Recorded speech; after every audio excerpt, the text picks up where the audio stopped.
భోగాపురం విమానాశ్రయం credit YCP అధినేత జగన్కే దక్కుతుందని ఆ పార్టీ ఎమ్మెల్సీ బొత్స సత్యనారాయణ అన్నారు. ఎయిర్పోర్టు భూ సేకరణ వైసీపీ హయాంలో జరిగిందన్నారు.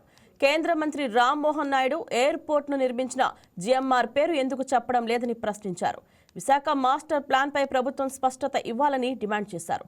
ఈ మధ్య కాలంలో పట్టపగలు హత్యలు జరుగుతున్నాయని మండిపడ్డారు.